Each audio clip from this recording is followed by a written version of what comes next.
Mapagpalang umaga po sa ating lahat. Tayo po ay magsisimula na sa ating gawain sa umagang ito. At inanyayahan ko po ang bawat isa na tumayo at sama-sama po nating awitan ng Panginoon.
Po kayo, makipagbukas po kayo sa akin sa aklat ng 1 Kings chapter 8 verse 56 to 61. At ganito po ang sinasabi: Purihin ang Panginoon na nagbigay kapahingaan sa kanyang bayang Israel, ayon sa lahat ng kanyang ipinangako.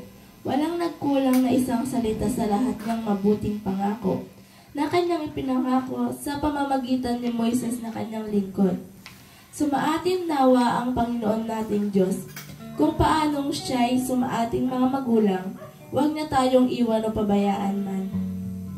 Upang kanyang ihilig ang ating mga puso sa kanya, upang magsikalad sa lahat ng kanyang mga daan, at ingatan ang kanyang mga utos, at ang kanyang mga palatuntunan, at ang kanyang mga kahatulan, na kanyang inuutos sa ating mga magulang.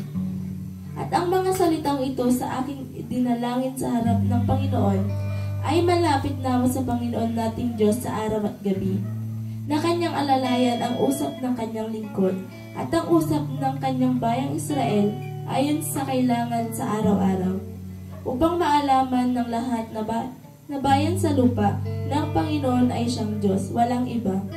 Kaya't maging sakdal nawa ang inyong puso sa Panginoon nating Diyos, na nagsilakad sa kanyang mga palatuntunan at ingatan ang kanyang mga utos gaya sa araw na ito. To God be all the glory.